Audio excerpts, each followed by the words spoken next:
Oh, kita mulai ya. Izin memperkenalkan diri Bapak Ibu, nama saya Martina Ira. Boleh dipanggil Bu Lina, boleh dipanggil Bu Martina, boleh dipanggil Mbak Lina. Tapi saya sukanya dipanggil Mbak Lina tentunya ya. Karena kelihatan lebih muda pastinya ya. Saya adalah petugas promosi kesehatan atau penyuluh kesehatan di Puskesmas Parangkubiton. Jadi saya juga karyawan di sini Bapak Ibu.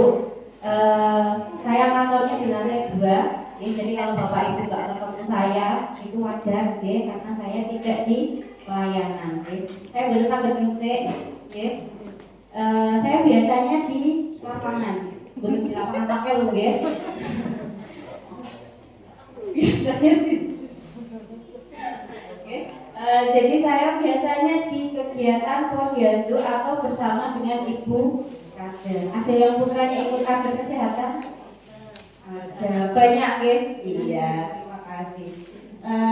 Jadi kalau di puskesmas itu ada nakes dan non nakes. Jadi kalau nakes itu di perawatan BP, kali di klaster 2 bidan itu di nakesnya. Kalau di non nakesnya itu biasanya saya sebagai penyuluh, juga ada Bu Ferry juga di kesehatan lingkungan, dan ada petugas gizi, ya itu yang di lapangan. Kemudian tempat tanggal lahir saya di Wonogiri. Saya kira-kira umurnya berapa, Bu? Bisa ditebak dari umur saya berapa? 17 tahun. Terlalu maksa itu berarti ya. Kita umur saya kira-kira Bu.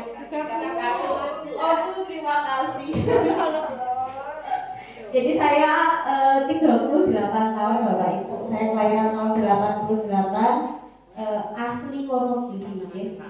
Ya, asli Wonogiri, bapak saya Slogoimo, ibu saya Wonogiri. Jadi dasarnya cuma di Slogoimo sama Wonogiri. Saya juga dibesarkan dengan nasi tiwul sama sambal daun juga.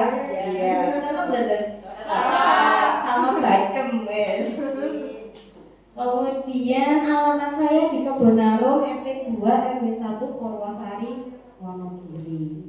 Itu berarti daerahnya Pasar Kokoh Ngaler. Kokoh itu arah Ngadirojo, arah dari Wonogiri kota.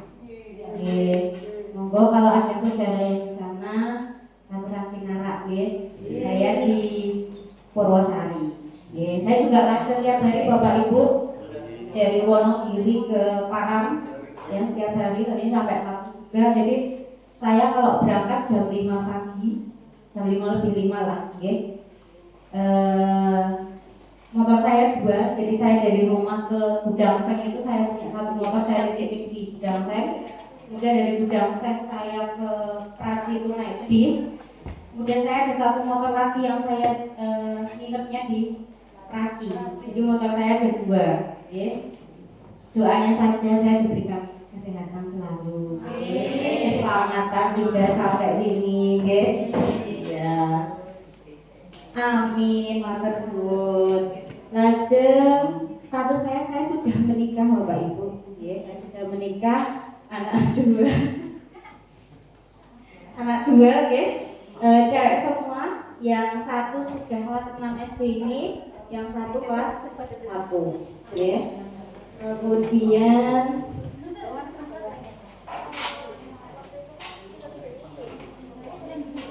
ini riwayat pendidikan saya. SD-nya saya juga dekat rumah mawon di SD Purwosari 1, 3 rumah dari rumah ibu saya. Jadi kalau istirahat saya bisa makan dan minum pulang ke rumah.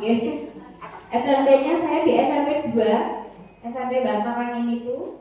Kemudian SMA-nya SMA 1 Wonogiri, itu di Jurang Betal itu, Kemudian alhamdulillah bapak saya dari sini saya dikuliahkan di UNES Semarang. Ya, saya ambil jurusan kesehatan masyarakat bareng dengan kakak saya. Tapi kakak saya kuliahnya ambil di pendidikan elektro.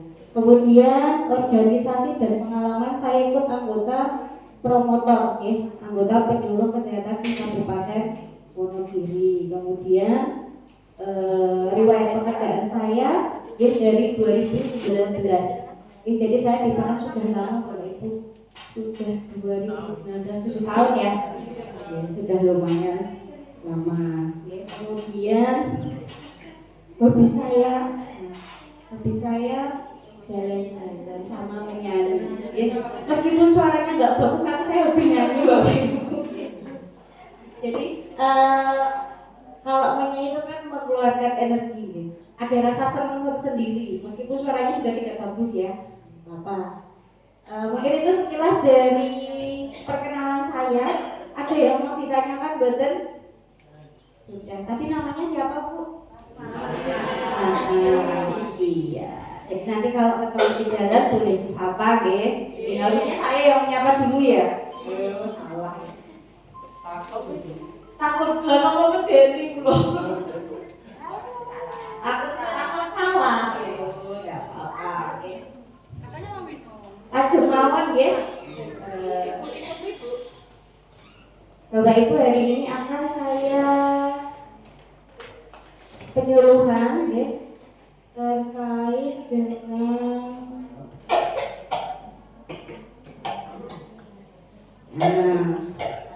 lansia sehat, bugar dan produktif ya. Biar semangat dulu, nanti kalau saya bilang salam bermas, panjenengan jawabnya lansia sehat, lansia bugar, lansia produktif ya. Nanti tinggal baca sama gerak ini. Oke? Oke. Yang semangat ya. Semangat Mbak Lina, wes semangat masa jenengan badan ya. Salam bermas, lansia sehat, lansia bugar, lansia produktif. Terima kasih.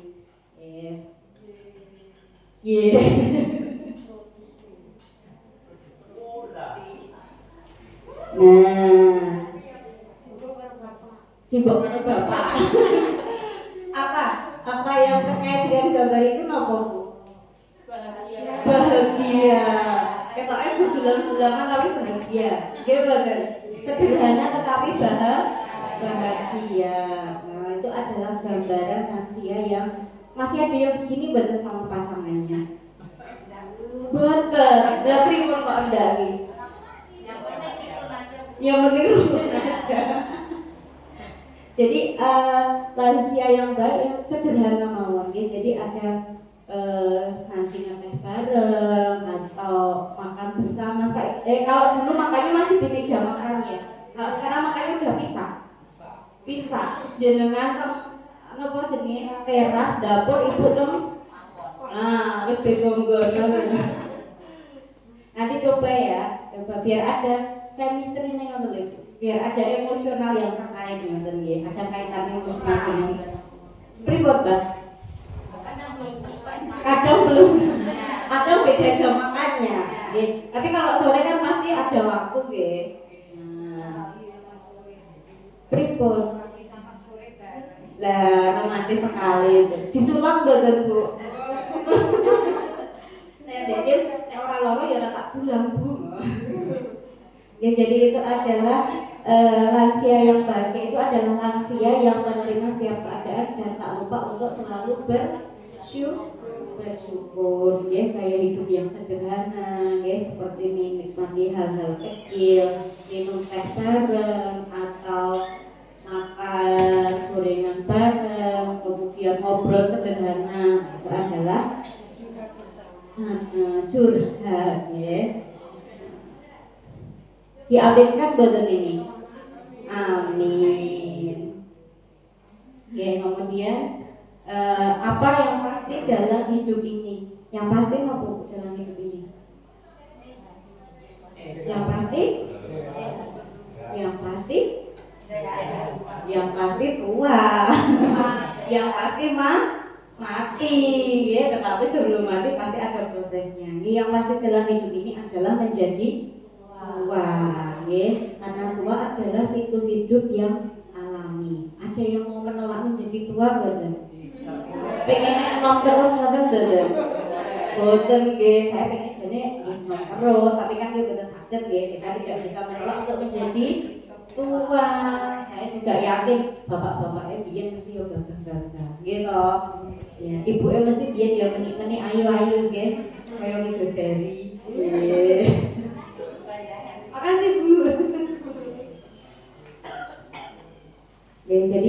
yang pasti adalah menjadi tua. Kemudian menjadi tua itu apakah hal yang selalu menyakitkan? Menyakitkan dan menjadi yang sepanik. Dan bahagia ya. Alhamdulillah masih bisa menikmati proses menjadi tua. Jadi secara harfiah waktu tidak bisa diputar mundur. Jadi orang bisa jadi melih pun bener sakit. Dan tubuh akan menua secara biologis. Namun secara mental, emosional dan spiritual kita memiliki kendali penuh atas bagaimana usia tersebut mempengaruhi kita. Jadi yang mengendalikan kita itu adalah isi pikiran kita. Jadi yang mengendalikan kita itu bukan umur kita, tetapi dari pikiran kita. Meskipun usia kita tua, kita harus mempunyai semangat dan jiwa yang tetap muda. Jadi umurnya boleh tua, tetapi semangatnya tetap muda. Bersosialisasi, kemudian kiri atas sana ikut, kemudian dan usahakan menjadi lansia yang sehat, mandiri, aktif dan produktif. Pengertian lansia. Lansia itu apa Bapak Ibu?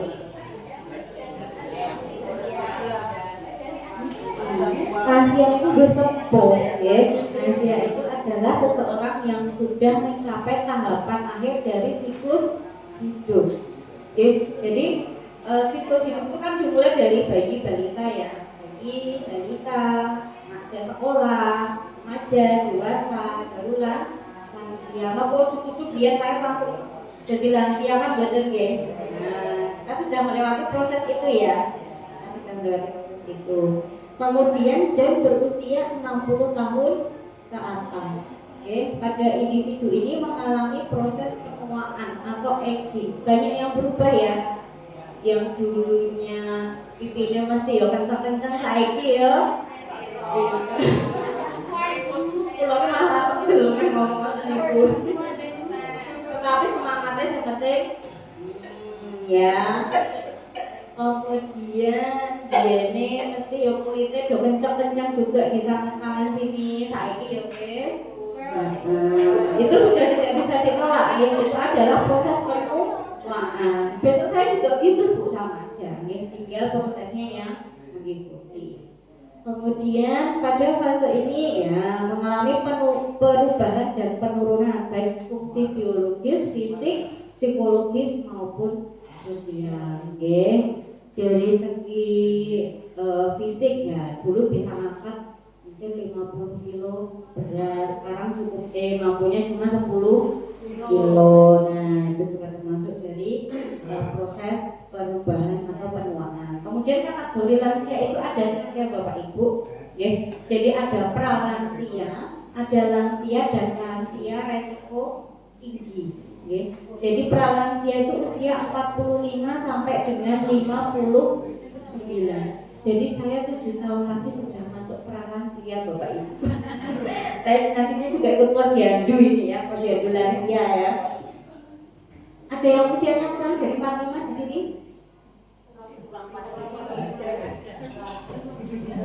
Oh, 5 juga 45, berarti jenengan kesenem.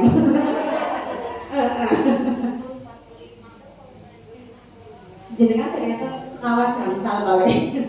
Berarti masih muda rumahnya mungkin. Kemudian lansia itu usia 60 tahun ke atas. Kemudian lansia resiko tinggi itu lebih dari 70. Nah, sudah di ya. Siapa yang masuk resiko tinggi, siapa yang masuk ke lansia. Nah, itu masalah kesehatan pada lansia. Saya karena lansia itu saya gerah apa nih? Dengkul, wes nomor 1 mesti urutannya dhuwur dhewe. Nomor 2 oh iya. Jadi Bapak Ibu, saya tuh kalau ikut Posbindu, Poskesling, Posyandu ILP, kalau ditanya dari yang mereka itu biasanya saya kira nopo Mbak, mesti jawabannya dengkul ini lebu, boyo ini lebu. Nah, jadi Bapak Ibu pada usia 60 tahun itu wajar, wajar karena Kenapa? Karena di usia 60 tahun itu cairan pelumas sendi itu mulai berkurang. Jadi kalau sendi antar sendi itu kan ada cairan pelumasnya gitu. Jadi misalnya kalau kaki di sini itu ada cairan pelumas sama tulang rawan. Jadi yang melapisi dua tulang ini, ya, itu ada cairan sendinya, ada tulang rawannya. Misalnya kayak jempol gitu, gini ya, kan tulangnya gini, saya ngomong gini. Itu kalau usia 60 tahun ke atas itu sudah mulai berkurang cairannya. Tulang rawannya juga semakin menipis. Jadi nek balung itu jadinya nyeri. Nah, jadi yang menyebabkan nyeri itu karena cairan pelumasnya sudah berkurang dan tulang rawannya juga sudah mulai tipis. Ya. Jadi itu yang menyebabkan rasa nyeri itu ketika tulang gadok tulang tetapi sudah tidak ada bantalannya yang tadi. Nah, bantalannya apa? Tulang rawan dan cairan pelumas sendi tadi. Caranya bagaimana biar tidak terlalu sakit? Yang pertama harus ada gerak. Jadi kalau sakit jangan sampai malah nggak gerak. Itu nanti akan menjadi lebih kaku. Boleh geraknya seperti apa? Jalan santai. Nah, jalan santai, jalan pelan itu boleh dilakukan. Yang kedua adalah berenang. Ada yang berenang di sini? Gak ada kolam renang di sini ya? Paling dekat kolam renangnya di mana? Di Praci? Batu, jauh ya. Jadi sebenarnya kalau berenang itu adalah terapi paling bagus untuk tulang dan syaraf. Jadi sedikit cerita ya Bapak Ibu. Jadi suami saya itu juga ada keluhan di jempol juga. Kemudian saya terapikan ke Solo, ke Indriati itu memang disarankan sama dokternya untuk jalan santai, nggak boleh lari malah. Nggak boleh lari. Jadi jalannya jalan santai biasa. Jalan kaki biasa itu aja. Pakai itu. Jadi misalnya 5 menit dulu, nanti baru ditambah jadi 10 menit, jadi 15 menit seperti itu. Sama suruh berenang. Ya, karena kalau berenang itu kan semua badan kan gerak ya. Misalnya kita nyemplung di kolam itu kan. Nah, itu kan misal kita pegangan di pinggir itu kan badannya digerak-gerak kan gerak semua di badannya. Nah, itu syarat-syarat yang menjepit di tulang itu mungkin bisa terlepas seperti itu. Itu memang saran dari dokter, saraf yang bagus memang berenang. Ya. Kemudian satu lagi biar dengkulnya itu tidak terlalu nyeri adalah menjaga berat badan yang ideal. Karena di dengkul itu kan yang menopang badannya. Nah, yang menopang badan. Kalau badannya terlalu berat, nanti dengkulnya juga semakin tertekan. Makanya untuk yang berat badan tidak proporsional atau yang kelebihan berat badan memang disarankan untuk diet, mengurangi berat badan. Kasarnya tumpuan kakinya lebih kuat sesuai dengan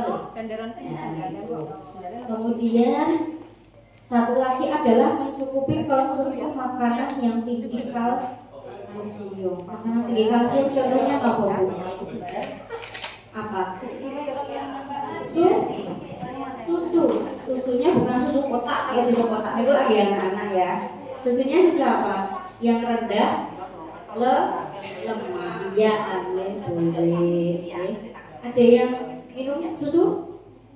Boten biasanya boten suka deh. Boten teman kalau lansia ya. Jadi itu uangnya juga.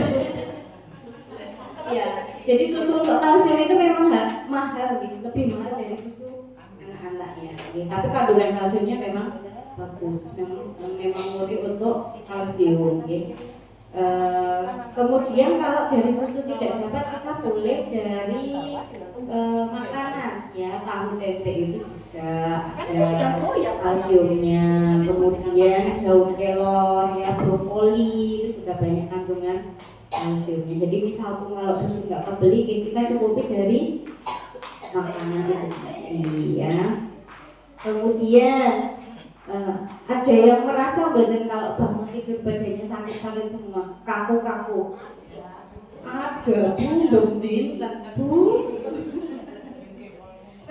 Biasanya kalau kaku-kaku jenengan pripun piye, Mbak? Nek bangun olahraganya di iya, betul ya. Jadi kalau jenengan kaku saat bangun tidur, apa yang dilakukan? Jangan langsung bangun. Kalau belum bisa duduk, silakan berbaring dulu sambil digerak-gerakkan. Karena apa? Kalau bangun tidur itu, nah kalau sendiri tadi kan ada cairan emasnya nih. Nah itu belum mengalir dengan sempurna, makanya awak masih kaku. Nah cara mengalirkannya kita gerak-gerakan pelan mawon, mulai dari pergelangan tangan, gelangan tangan, kaki, ya. Kemudian pinggul-pinggulnya digoyang-goyang, kepalanya juga. Nanti kalau sudah enakan, selama 2 menit aja, ya. Selama 2 menit aja. Oh Pak Dokter. Nah selama 2 menit aja, nanti baru duduk, jangan langsung bangun. Jadi ada prosesnya. Misal dari bareng ya duduk dulu, baru berdiri. Ya, jadi ada cukup langsung nikah apa ya, itu akan menjadi tambah kaku, kaget ya. Jadi gerak-gerakan dulu selama 2 menit, baru bangun ya. Nanti bangun boleh pakai gerakan lagi senang lagi biar lebih lentur ya, buat kaku itu juga bisa dicoba. Kemudian masalah kesehatan yang kedua itu ada hipertensi. Nah, hipertensi atau tekanan darah tinggi jika tekanannya lebih dari 140/80, ya. Kemudian yang ketiga adalah katarak. Katarak itu apa, Bu? Matanya blawur ya, ada kayak katanya itu kayak kabut, kayak berkabut gitu ya. Iya. Ada yang punya keluhan seperti itu? Ada juga, berat banget dari ini ya. Sudah dirasakan belum? Oh, sudah sakit berarti Mbak? Atau pripor? Ya, jadi kalau untuk mata-mata itu biasanya ada proses pemeriksaan lebih lanjut ya ke spesialis mata.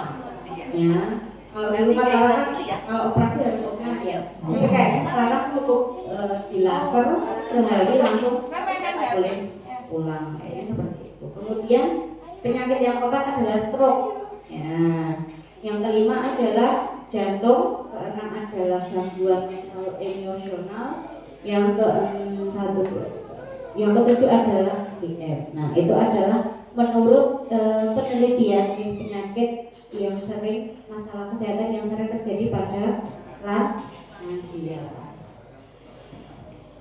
Nah, bagaimana menuju lansia sehat dan mandiri? Yang pertama adalah hindari pola hidup yang tidak sehat. Yang kedua adalah melakukan gizi seimbang, melakukan aktivitas fisik dan olahraga, pemeriksaan kesehatan secara berkala, dan mengelola stres. Nah, itu pasti kita sudah melakukan semuanya. Nah ini adalah gambaran kesehatan pada lansia. Jadi kesehatan pada lansia itu dipengaruhi oleh 4 hal, Bapak Ibu. Sebenarnya bukan lansia mawon, tetapi semuanya, termasuk saya juga, itu kesehatan saya itu dipengaruhi oleh 4 hal ini tadi. Ada lingkungan, ada keturunan, ada pelayanan kesehatan, ada perilaku. Jadi yang mempengaruhi kesehatan itu ada 4, tetapi yang paling besar pengaruhnya terhadap kesehatan adalah perilaku kita. Nah, jadi 4 peran itu yang paling berperan mempengaruhi kesehatan adalah perilaku kita. Lingkungan contohnya, kalau lingkungannya sehat, bersih, otomatis derajat kesehatan kita juga akan lebih baik. Ya, kemudian faktor keturunan. Nah, yang di sini kan kalau pegawai itu DM apa ada, Bu? Ini DM ya. Nah, dulu ada riwayat bapak ibu betul. Ada yang DM betul. DRI ini bapak ibu jenengan. Enggak ada. Ya. Berarti pengaruh DM panjenengan kan dari perilaku. Ya, jadi saya cerita sedikit ya Bapak Ibu. Jadi suami saya itu juga ada keturunan dari mertua saya, Bapak Ibu HT. bapak mertua saya, kemudian ibu saya itu juga JM, ya. Berarti kan suami saya beresiko, ya, beresiko untuk JM juga HT, karena ada faktor keturunan dari bapak ibu.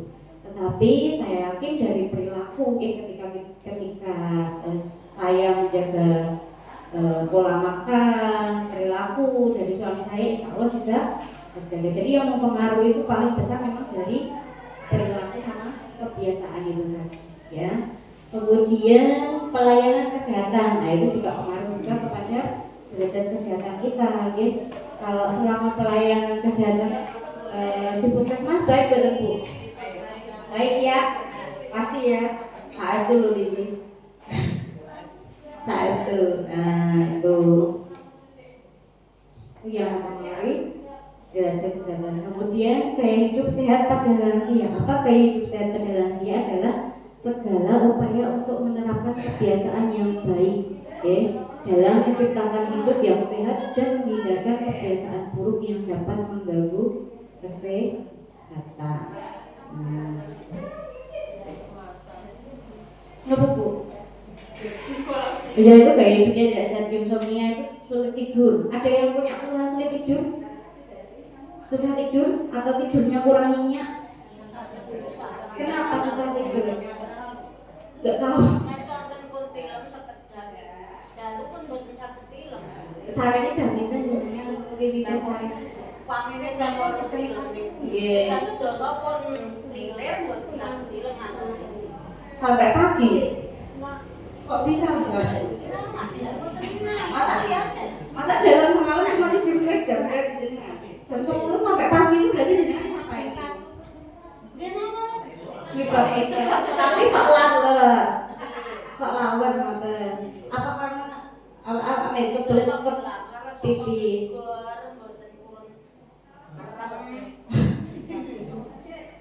Mungkin tidurnya terlalu sore itu kalau jam 8. Iya.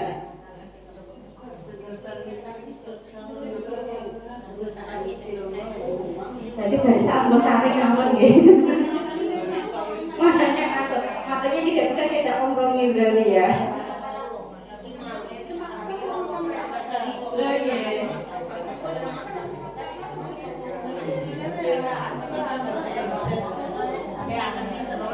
Ya, kalau penting itu biasanya kan banyak minum ya kalau dia. Jadi kalau itu dibatasi mawon. Misalnya jenengan tidurnya jam 9, jam 8 itu harus jangan minum. Soalnya kalau apa yang kita minum kan pasti kita keluarkan ya. Jadi misalnya kita kalau minumnya jam 8, jam 9, jam 10, jam 11 mesti pipis ya kan. Iya, memang rasa haus gitu. Kalau JM itu rasa hausnya tinggi. Tapi coba diakali seperti itu biar tidak sering ke belakang ya. Iya, itu memang efek dari JM memang sering haus juga. Coba nanti jadi misal pun minum 1 jam sebelum tidur jangan minum dulu coba ya. Coba nanti biar mengurangi rasa ingin pipis ke belakang. Kalau pas pipis kan nggak bisa tidur ya. Akhirnya rasa pipis melek. Habis itu minum meneh. Kalau sejam rasa pipis meneh. Iya, lagi. Berarti coba kalau lihat ya udah tidur lagi, jangan sampai minum lagi. Kalau minum mesti ada yang dikeluarkan, jadi pipis lagi. Makanya bolak-balik itu yang menyebabkan tidurnya gak nyaman ya. Gitu. Jadi gaya hidup yang tidak sehat contohnya apa? Adalah makanan yang tinggi kalori. Nah, makanan yang tinggi kalori itu apa? Makanan cepat saji, yang minim nutrisi tapi mengenyangkan. Nah, itu hanya nanti akan memicu penumpukan lemak dan tinggi kolesterol. Contohnya apa? Burger. Ada yang suka burger loh. Burger. Untungnya burger ramen nggih. Ramennya kamu tuh godewol kali. Ini nanti mungkin bisa disampaikan ke anak cucunya di rumah, bahwasanya makanan instan cepat saji itu adalah tidak direkomendasikan untuk dikonsumsi setiap Boleh sesekali tetapi tidak boleh setiap hari. Itu mengenyangkan, maaf burger sak meter kan kenyang tetapi tidak ada nutrisinya. Ya, lebih baik memang makan nasi, sayur, lauk, yaitu kalau untuk yang di rumah. Untuk anak cucunya maksudnya gitu ya. Kemudian ayam goreng tepung, nah itu termasuk makanan yang tinggi kalori. Sosis, nugget, seblak, lah senangannya sinten niku. Senangannya cucunya apa senangannya putrane iki? Wah, boten larang ya, Pak. Mboten nyeblak ya, Pak.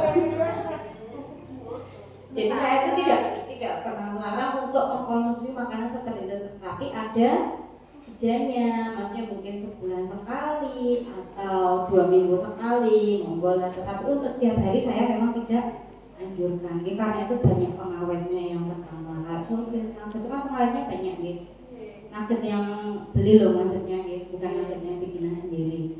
Itu pertama banyak bahan pengawetnya. Mungkin efeknya nggak sekarang nih Bapak Ibu, mungkin setelah mereka dewasa atau mereka nanti tua itu akan ada efeknya juga. Mie instan itu juga ya. Kalau mie buatan sendiri itu masih mending ya, tapi kalau mie instan itu juga banyak pengawetnya, bumbu-bumbunya juga ya.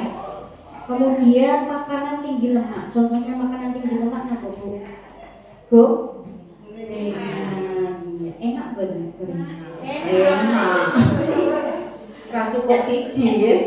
Sama saya juga nih, saya paling belum bisa itu sama gorengan, mandiri dari gorengan saya belum bisa. Jadi misalnya nganggo wedangan wae segede kok itu seneni ya Pak ya. Kulo nggih dhewean, kenapa yang enak-enak itu dilangkangi banyak. Nah itu gorengan itu adalah minyaknya juga. Nah makanya ada yang pernah ikut pos minggu betul. Biasanya kalau pos minggu ditanyakan, Mbak kalau di rumah pakai minyak gorengnya berapa kali, gitu ya. Nah, jadi ketika kita menggunakan minyak goreng lebih dari 2 kali, ya, minyak goreng yang perlu terlepas. Jadi nek punya minyak goreng, ya udah kita pakainya 2 kali habis itu dibuang. Karena minyak goreng yang sudah beberapa kali pakai itu yang tinggal hanya lemak-lemak jahat. Ya. Jadi lemak itu ada 2 Bapak Ibu, ada lemak baik dan juga lemak jahat. Lemak jahat itu dari beberapa minyak goreng yang dipakai berkali-kali, jadi minyak jahat. Terus minyak lemak yang baik itu dari mana? Dari alpukat. Nah itu ada kandungan minyak baiknya, ada lemak baiknya itu dari alpukat itu. Ya. Kemudian makanan tinggi garam. Nah, anak sing remen asin badan ini.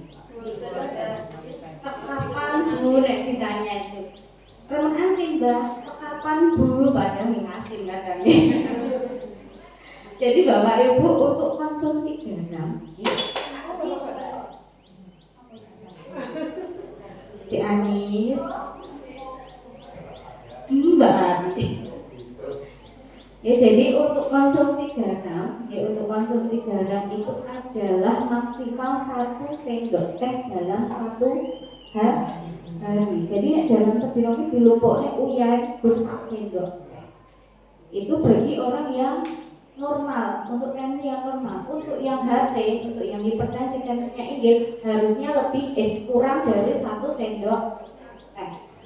Nah, itu maksimal ya sak sendok teh. Berarti untuk yang darah dhuwur harusnya kurang dari 1 sendok teh. Nah, contoh sepele Bapak Ibu, ada yang suka kerupuk gitu.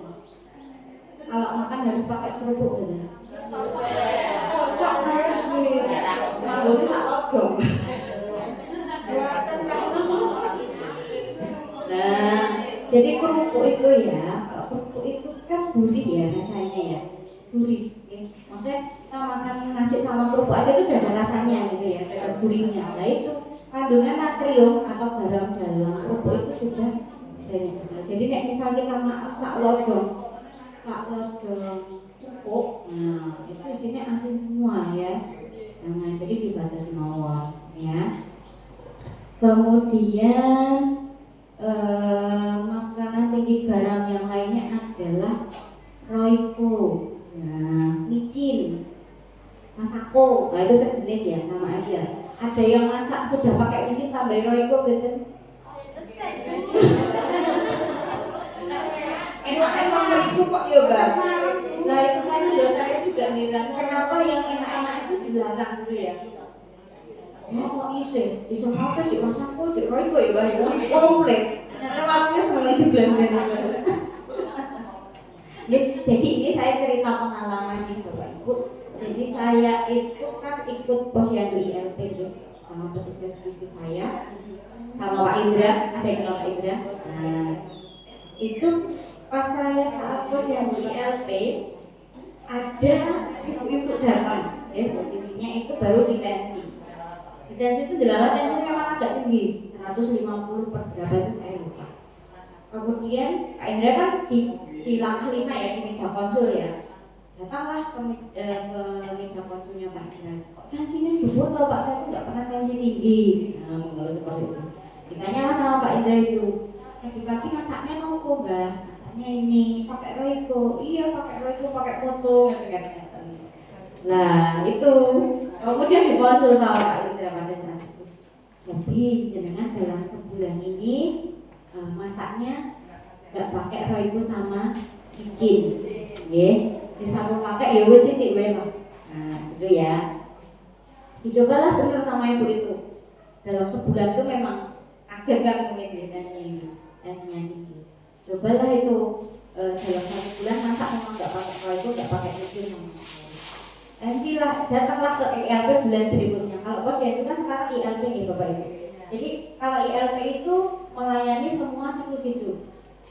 Jadi posyandu sekarang itu yang ditimbang bukan hanya balita. Ya, yang ditimbang itu mulai dari bayi, balita, dewasa, lansia, ibu hamil, ibu menyusui itu semua dalam posyandu ditimbang di sana. Ya. Jadi monggo nek ada posyandu di dusun panjenengan silakan datang nanti cek tensi di sana. Ya, berat badan, tinggi badan, ya. Terus kemudian ibu itu datang lagi ke posyandu ILP bulan berikutnya. Tensi turun Bu, tensinya turun itu. Terus kemudian curhat lagi sama Pak Indra itu kalau konsul lama banget dari ibunya itu. Iya Pak, semenjak saya memang tidak memakai itu, memang tensinya turun, badannya juga lebih enak. Nah, datang lagi ke bulan berikutnya tensinya normal. Jadi ibu itu sudah bisa mengendalikan hipertensi tanpa menggunakan obat, tetapi dari pola masaknya itu tadi. Oke, nanti coba di rumah ya. Kalau sudah pakai micin ya jangan pakai Royco, dikurangi pelan. Jadi enak ya Bu ya. Nah itu kenapa yang enak-enak itu dilarang itu loh. Ya, sampai nanti. Kemudian makanan yang rendah serat. Nah, makanan yang rendah serat itu menyebabkan kanker usus. Banyak juga itu kasus kanker usus ya. Nah, itu karena mungkin dari makanan yang memang rendah serat. Kalau untuk usia lansia, serat itu memang dibutuhkan banyak sekali. Karena biasanya kalau lansia itu sudah susah ya buang BAB ya. Ke belakang itu agak sulit ya. Nah, itu salah satu faktornya memang kurang serat boleh dari sayur, buah, kemudian dari air putih. Nah, kecukupan air putih itu kan juga kurang. Nah, gaya hidup tidak sehat selanjutnya adalah makanan kurang kalsium. Kemudian, nah ini menggunakan bahan perasa, pengawet dan pewarna buatan. Nah, ini adalah gambaran gizi seimbang. Jadi kebutuhan gizi pada seseorang itu dipengaruhi dari faktor umur ya bisa. Jadi kalau faktor umur itu kalau anak-anak usia dewasa kan makannya lebih banyak ya, porsi makannya lebih banyak. Apalagi yang usia dewasa ya usia pekerja itu makannya juga lebih banyak. Kemudian jenis kelamin, nah porsi makan antara laki-laki dan perempuan itu juga pasti berbeda. Kakak saya pun bisa ini. Kadang tiang jatuh, tapi kadang kita gini bagi ya Mbak ya. Buat tentuan. Porsi lambungnya beda ya. Kemudian jenis kelamin, kegiatan fisik. Nah, yang memang bekerja di motor sama bekerja di indoor kayak gini ya, itu memang porsi makannya juga berbeda. Kemudian kondisi fisik, nah, sedang sakit atau baru sembuh. Ketika kita baru sembuh akan membutuhkan lebih banyak makanan, ya, sebagai proses percepatan proses penyembuhan.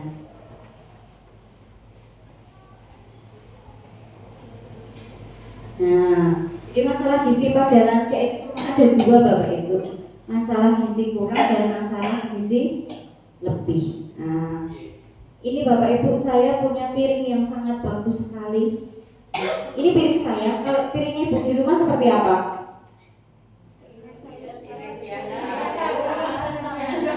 Ada kan piringnya sama sesuai bambu ini kan?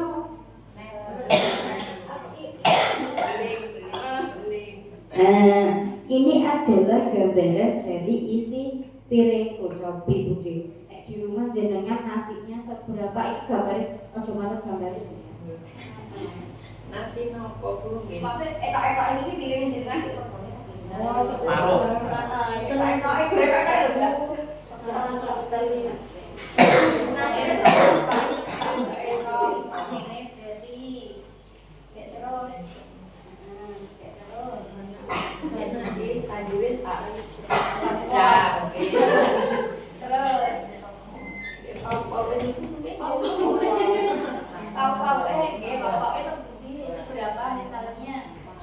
Ikan itu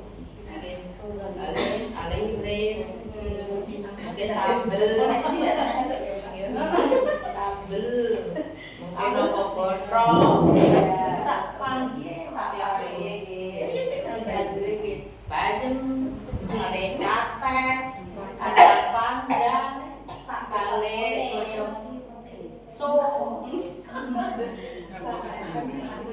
kita ganti ini bang kedang pisang gori. Jadi ini adalah iya. Jadi ini adalah gambaran isi piringku yang bagus ya. Jadi dari Dua per tiganya ini adalah isinya karbohidrat. Sepertiga dari separuh ini isinya adalah lauk. Karbohidrat boleh dari beras merah. Ada yang konsumsi beras merah? Ada. Pripun rasanya beras merah? Rasanya gurih, gesek cepat, kasar. Ya itu yang kasarnya. Jadi beras merah itu bagus banget, seratnya bagus sekali. Itu lebih dianjurkan memangnya daripada beras putih. Tetapi belum tahu apa, saya belum bisa makan beras merah, itu belum bisa. Asal itu bagus banget ya. Jadi dari karbohidratnya dari mie bisa, dari roti bisa, dari jagung bisa, ketela-tela, umbi-umbian itu termasuk karbohidrat. Jadi segini porsinya. Ya. Untuk lauk-lauk adalah sepertiga. Lauk-lauk boleh dari hewani, boleh dari nabati. Di sini enak-enak itu, Mbak. Ikan, daging, tahu, tempe, telur. Nah, kacang-kacangnya juga termasuk ya. Nah, kemudian 2/3 dari separuh ini adalah sayuran.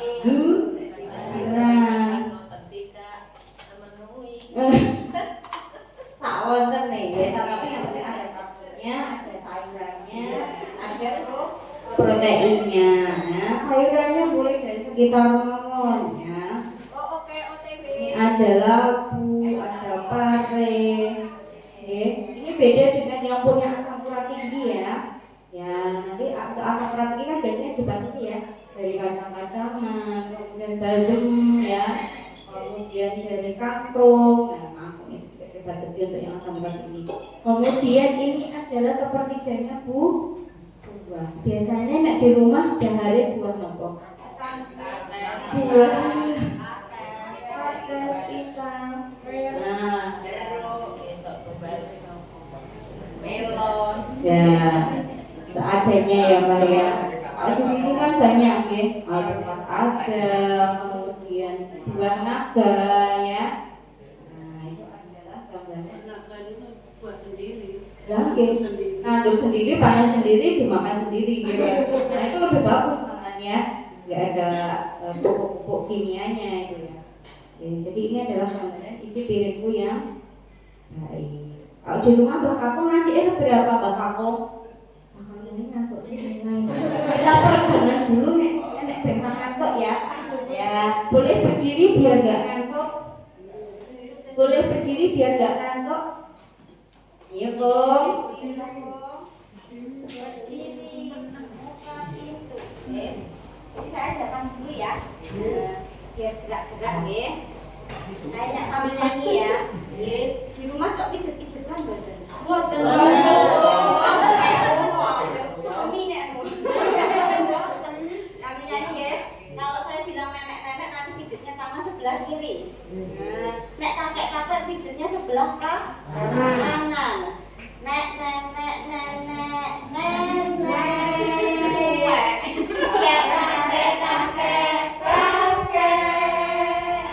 Kakek memijat nenek, nenek memijat kakek, kakek nenek pijet-pijetan. Sekali lagi ya. Biar ngantuk. Ya, sekali lagi 1, 2, 3. Nenek nenek nenek nenek.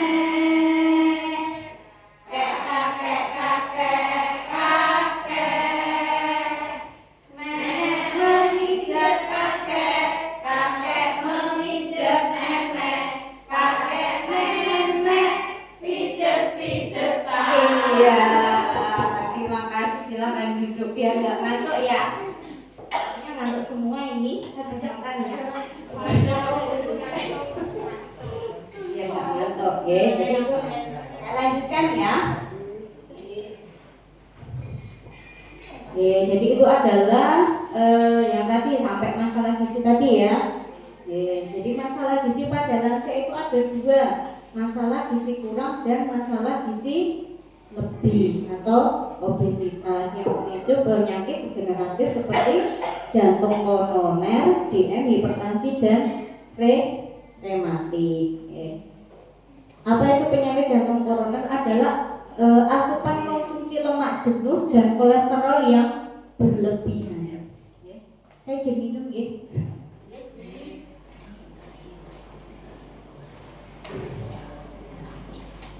Jadi asupan konsumsi lemak jenuh, ya, lemak jahat tadi dan kolesterol yang berlebih itu akan memicu resiko penyakit jantung koroner ya. Banyak deh kasus jantung sekarang ya. Nggak ada sakit, nggak ada riwayat apa-apa, tiba-tiba kena serangan jantung. Nah itu mungkin dari manifestasi konsumsi lemak yang berlebihan dan juga dari kolesterol yang berlebihan. Jadi lemak itu kan bisa menghambat aliran darah ya, aliran darah itu ya, jantung itu gitu. Jadi mungkin itu yang menyebabkan dari jantung koroner. Kemudian hipertensi. Nah, berat badan yang berlebihan akan meningkatkan beban jantung untuk memompa darahnya itu terlalu berat. Ya, jadi kalau untuk yang berat badan berlebih, jadi kerja jantungnya kan lebih terkosong ya. Jantung itu kan memompa darah ke seluruh tubuh ya. Jadi nek sing dipompa biasa kan ya, jadinya biasa gini. Tapi kalau dia berlebih berat badan kan memompanya semakin berat. Nah itu gambarnya seperti itu. Kemudian DM, suatu keadaan di mana terdapat gangguan metabolisme yang disebabkan kekurangan insulin atau tidak berfungsinya insulin. Akibatnya gula akan terkumpul di dalam darah dan terjadi dari hiperglikemi. Ya, itu ya DM. Kemudian penyakit rematik. Nah, sering juga ya kalau untuk lansia penyakit rematik itu adalah kelainan dari metabolisme protein yang menyebabkan asam urat dalam darah meningkat. Oke, jadi kristal asam urat itu juga bisa memicu penyakit di ginjal. Oke, makanya kalau ginjalnya bermasalah pasti dicek asam uratnya tinggi nopo bukan. Ya, karena kristal dari asam urat itu bisa mengendap di ginjal itu tadi. Nah, ini adalah pesan gizi seimbang untuk lansia yang ada keluhan DM dan HT. Nah, mengurangi konsumsi makanan yang tinggi lemak. Contohnya apa yang tinggi lemak tadi? gorengan. Ya dikurangi pun cuma anggo kosak kotan ya. Bener ya. Cokotan bukan mahal. Pirang-pirang cokotan ya mungkin. Nah, sebenarnya paling. Nah, itu mungkin yang harus dibatasi. Jadi kalau konsumsi gorengan, kalau misal pagi ya pagi aja. Kalau sore ke sore, jangan pagi siang sore. Nah, goreng tempe kena iso to. Kayak ngombe dalan mau nang sekira yang mesti sore iso. Pagi itu aja, tapi sepiring. Tapi buatan mang sego untuk balas tempe sekira sego. Lah itu tempenya itu Bu, tempenya itu kolesterolnya lemaknya banyak banget itu ya. Jadi mungkin nanti tetap makan nasi tapi tempenya mungkin satu aja.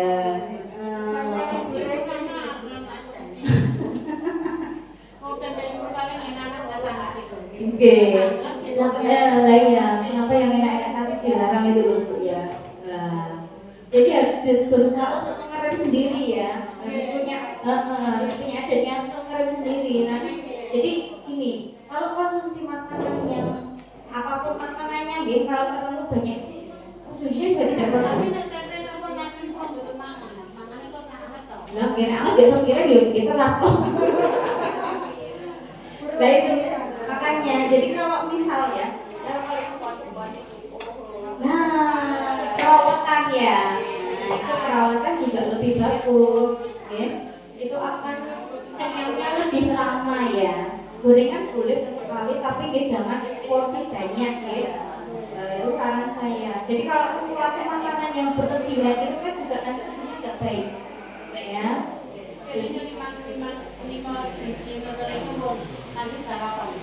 Nanti biji kepakang lagi. Nanti kalau nggak pernah cek asal urat belum jenengan. Iya, tapi kan posisi anak di kelas tuh.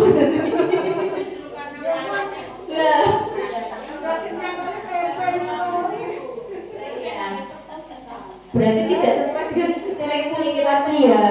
Nah, coba nanti setelah pulang dipengalin lagi. Oh, tadi budinya makannya seperti ini. Nah, coba nanti di rumah dengan porsi nasinya seberapa, konsumsinya pakai sayur karena kita butuh banyak serat. Iya, tapi kan siang. Kalau pagi kan cuma tempe aja. Nah, itu tadi. Coba nanti sampai rumah pola makannya diatur lagi. Ya, kalau kita mau pengen itu makanya juga yang enak-enak ya, apalagi yang punya DM itu mesti pengennya yang manis-manis juga ya. Nah itu iya. Lah ya itu kolesterolnya juga sama dengan minyak gorengan lagi ke, dengan sepiring lagi itu kolesterolnya banyak banget itu ya. Coba nanti nek ada yang tetanggaan sama ibunya nggak nanti di baksoinan. Bingung gorengannya maksudnya.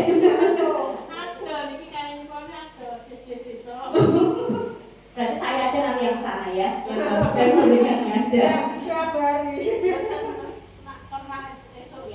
Ya, coba nanti ya, mulai dari sini besok coba makan gorengannya dikurangi. Ya karena itu lemak jahat ya, kalau dari gorengan. Kecuali dikukus. Nah, tempe dikukus. Itu tadi makannya orang kan beda-beda ya. Nah, kalau kita mau nurutin, kalau kita punya keinginan lebih pengen yo kayak gitu. Tapi yang bisa mengerem kan dengan piyambak. Ya. Jadi mulai dari sini coba nanti diubah pola.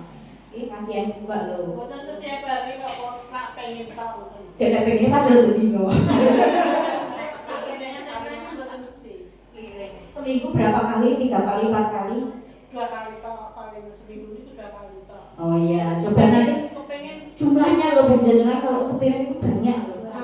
Iya. Saya makan 2 aja kenyang Bu. Nah iya, karena yang tempenya itu tadi. Nah, jadi porsinya nanti diganti. Coba jangan tempe goreng, ya. Coba diganti umbi-umbian. Nah, misalnya kukusan. Oke. Oke itu gitu. Salah. Ya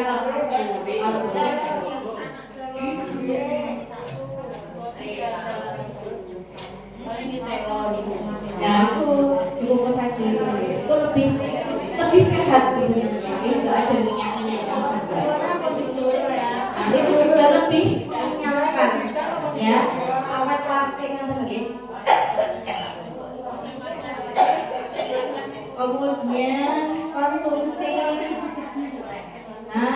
banyak konsumsi buah dan sayur. Nah, tuh. Kemudian makanan sesuai kebutuhan yang seimbang, nah, sesuai isi piring tadi. Kemudian dianjurkan untuk menggunakan karbohidrat yang kompleks, ya, karena mengandung vitamin dan mineral. Jadi karbohidrat itu membutuhkan karbohidrat kompleks itu membutuhkan waktu yang lebih lama untuk mencerna tubuh, ya, sehingga nutrisi ini menghasilkan pelepasan energi yang secara stabil. Contohnya yang karbohidrat kompleks itu lah sama atau nasi merah. Sini gandum nggak ada ya? Nggak ada. Nasi merah ya yang dapat ya. Nandur sendiri apa beli Bu? Beli. Ya. Bapak saya itu juga petani, ya. Jadi sempat nandur padi beras merah. Tetapi kalau dijual itu nggak laku. Modal itu bagus ya sebenarnya. Tapi kalau dikonsumsi sendiri, bapak itu juga tidak terlalu suka, betul teman juga. Makanya nandurnya cuma sekali aja itu pas beras merah itu. Jadi bagus ya. Itu membuat kenyang lebih lama, seratnya tinggi, ya. Gulanya juga rendah, bagus banget sebenarnya. Kemudian umbi-umbian. Nah, ini yang dianjurkan tadi ya, umbi-umbian, ubi jalar, kentang. Nah, jangan kuringan ya. Di rumah yang gorengan ini siapa? Putra nih? Bapak emang. Sebenarnya simbiosis sekali gitu. Jadi bapak ini gorengan ibu saya nggak ada. Saya masak ini bapak yang membentuk sakitnya pawon. Oh lah ya. Lagi. Ini kayu. Kayu. Iya. Tapi kompos sakit masak. Iya. Pawon itu bukan sakit bedo. Berarti nanti matur sama bapak ya Pak. Aku jadi belinya saya kira aku gorengan tempe nggak ngerti. Itu tempenya dikukus malah boleh itu ya. Kalau nggak salah yang umbi-umbian tadi telurnya direbus ya, direbus, terus putih itu tadi kalau ada tela-tela, coba nanti diubah ya. Ya, siap. Lagi luput. Iya. Saya tuh kasih ya, masa gorengan sepiringan banyak ya. Iya. Nah. Kemudian tambah lagi, biasakan minum air putih yang aman dan gula. Konsumsi air putih sehari berapa gelas Bapak Ibu? Sak terus. Nek sak juga yo sak deligen ngoten Pak. Jadi minimal. Monggo Pak Arko duduk. Jadi konsumsi air putih itu adalah minimal ya. Minimal itu berarti wis paling minimal. Paling minimal itu adalah 8 gelas sehari atau 2 liter. Sak apa? Sak kresek.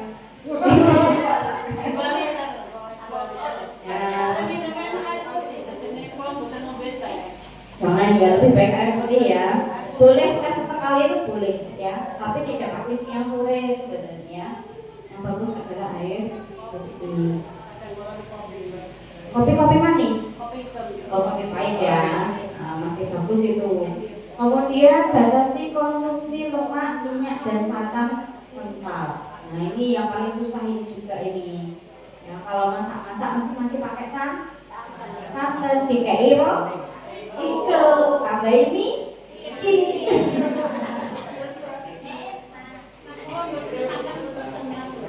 Ya. Godong kates. Ya Mas, nyambung ya. Nah itu nanti dibatasi. Saya tidak melarang tetapi membatasinya. Kemudian hindari minuman beralkohol.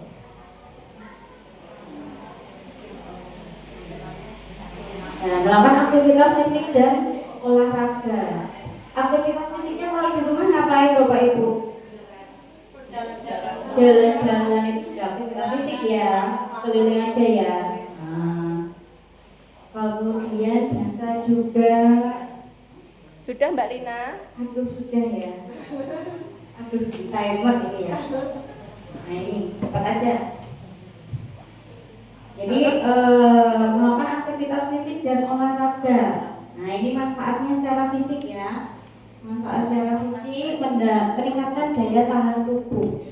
menjaga berat badan dan tekanan darah yang stabil, menguatkan otot dan tulang. Jadi seperti yang saya sarankan tadi, kalau punya keluhan di dengkul jangan dibuat duduk, tapi dibuat untuk gerak, ya biar nggak tambah kaku. Tetapi pergerakannya juga nggak terlalu lari-lari, enggak, ya, yang ringan-ringan mawon. Kemudian manfaat secara psikis, ya, olahraga manfaat secara psikis itu bisa meredakan stres dan kecemasan, ya, karena olahraga itu akan memicu pelepasan hormon endorfin, ya, jadi bisa membuat tubuh menjadi rileks. Kayak senang nonton orang banget, senang loh, ya, karo bau-bau meningkatkan suasana hati menjadi lebih bahagia dan meningkatkan kualitas tidur, ya. Jadi lansia itu sering mengalami gangguan tidur sama, ya. Jadi olahraga yang teratur dan konsisten dapat membantu siklus tidur menjadi lebih nyenyak dan teratur. Enggak usah ya. Nah ini jenis aktivitas fisik yang bisa dilakukan, melakukan pekerjaan rumah. Nah, ibu-ibu yang sudah di rumah sudah melakukan pekerjaan rumah, nyuci piring, nyapu, sampun, nah itu sudah termasuk aktivitas fisik, ya. Kemudian jalan-jalan, jogging, maksudnya nggak di jogging ya Pak ya.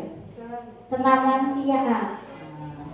Sama satu lagi yang saya sarankan tadi sebenarnya berenang, tapi karena sini tidak memungkinkan ya, jadi kita pakai yang melakukan pekerjaan rumah dan jalan-jalan itu tadi.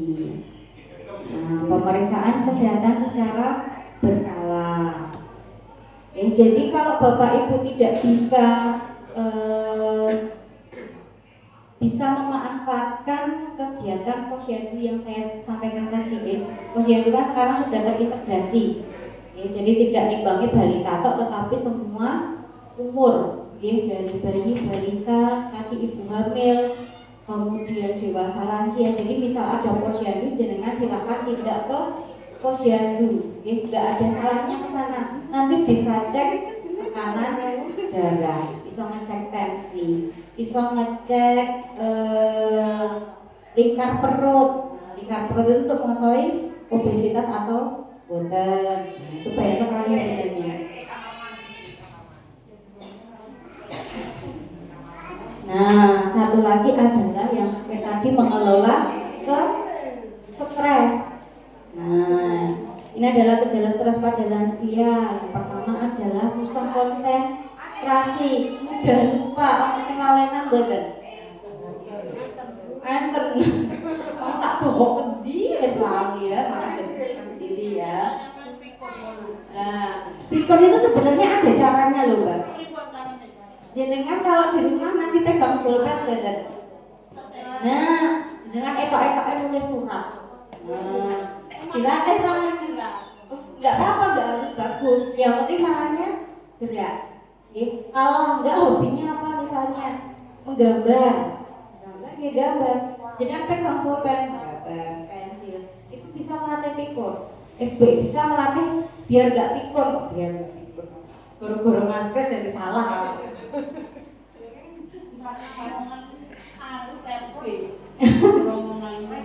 Nah ya, itu bisa melatih. Itu sebenarnya saya, tapi waktunya hampir habis ya. Nah, bagaimana cara penanganan stres pada lansia? Yang pertama adalah berinteraksi dengan keluarga. Nah, itu yang kunci pertama ya. Kunci pertama adalah berinteraksi dengan keluarga, bercanda dengan anak dan cucu. Itu bisa banget untuk mengurangi stres. Nah, minum air putih. Nah, minum air putih yang banyak itu terhindar dari kekurangan cairan. Yang ketiga adalah melakukan hobi. Nah, hobi ini tanduran ya nandur, hobi ini nyanyi bagus vlog, ya boleh nyanyi ya.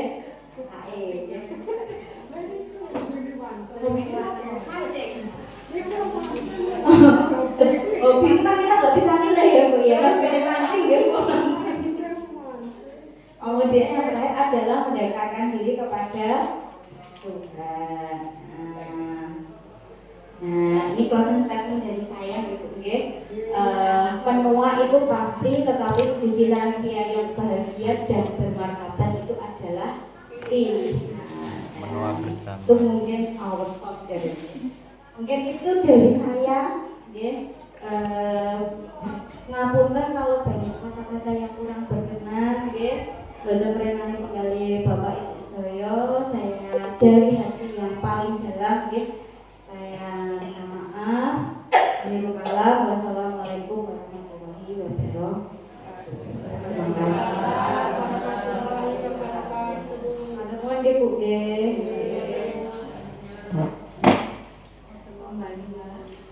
Sami-sami.